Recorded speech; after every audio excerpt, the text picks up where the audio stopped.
The most important areas to look at now are at applications, because back 10, 15 years ago, it used to be looking at services that are exposed by services like SSH, Telnet, FTP. Those are not the areas of attack now. It's now in applications, wireless networks, and client-side vulnerabilities, meaning vulnerabilities like an Adobe Acrobat that I demonstrated exploiting. So it's your desktop software. So the attacker lures you to click a link or to visit a website or whatever that activates a client-side exploit.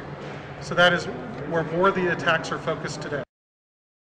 Right, true. You could buy kits, exploit kits on the internet. You could buy Trojans. You could buy software that lets you evade AV, and you don't have to be technically astute.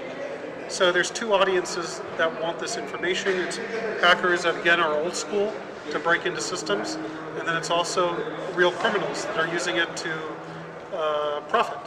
You know, conducting phishing schemes and infecting consumers' computers with malware, so they become part of a botnet and so on and so forth.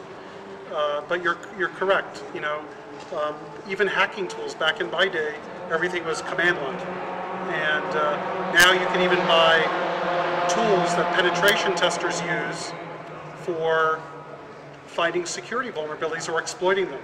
Like one of the tools that I like that is actually out there is I like Canvas, I like Metasploit, and these are exploit frameworks that are built to actually test security. But an evil intention person could use it to, you know, commit fraud.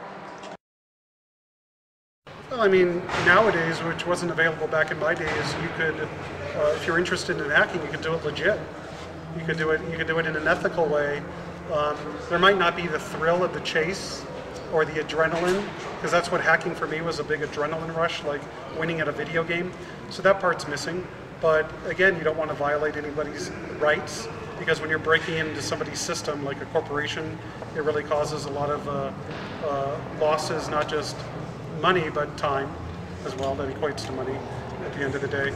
And you could just do it in a more responsible way. Nowadays, there's lots of training.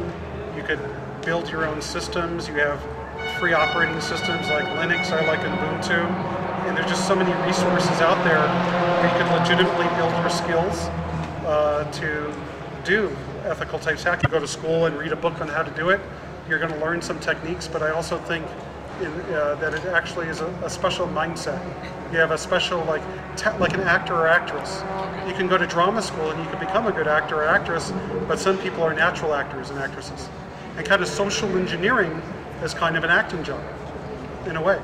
It's like being a pseudo actor or actress, putting yourself in a role, being in the moment, and pretending to be somebody else. Well, I'm not going to go into like launching nuclear, trying to launch an ICBM. That was fiction. But disastrous. I guess maybe tampering with hospital systems, breaking into a hospital local area network. A lot of hospitals are wireless in America, and if they're vulnerable, it's actually tampering with the equipment, like life support, stuff like that. I think that would be pretty scary. That's realistic, not like you know, Die Hard, you know, where you see the one road, you know, blowing up the world. I think that's unrealistic. You know, we could spend here all day. I mean, you could rely on appliances like IDS, IPS. You know, well, at a higher level, processes and technology is mitigate the risk to an acceptable level, right? Because, I mean, you're in the business of making money, whatever that business is. You don't want to sink all this money into security. So you want to raise your security to make it so the criminal just goes to the guy next door. Kind of like to protect your car in America, we have this thing called the club. You put it on your steering wheel. Do they have it here in Mexico? Same idea, is you want to raise the bar so it's more difficult to hack you, so they go to some.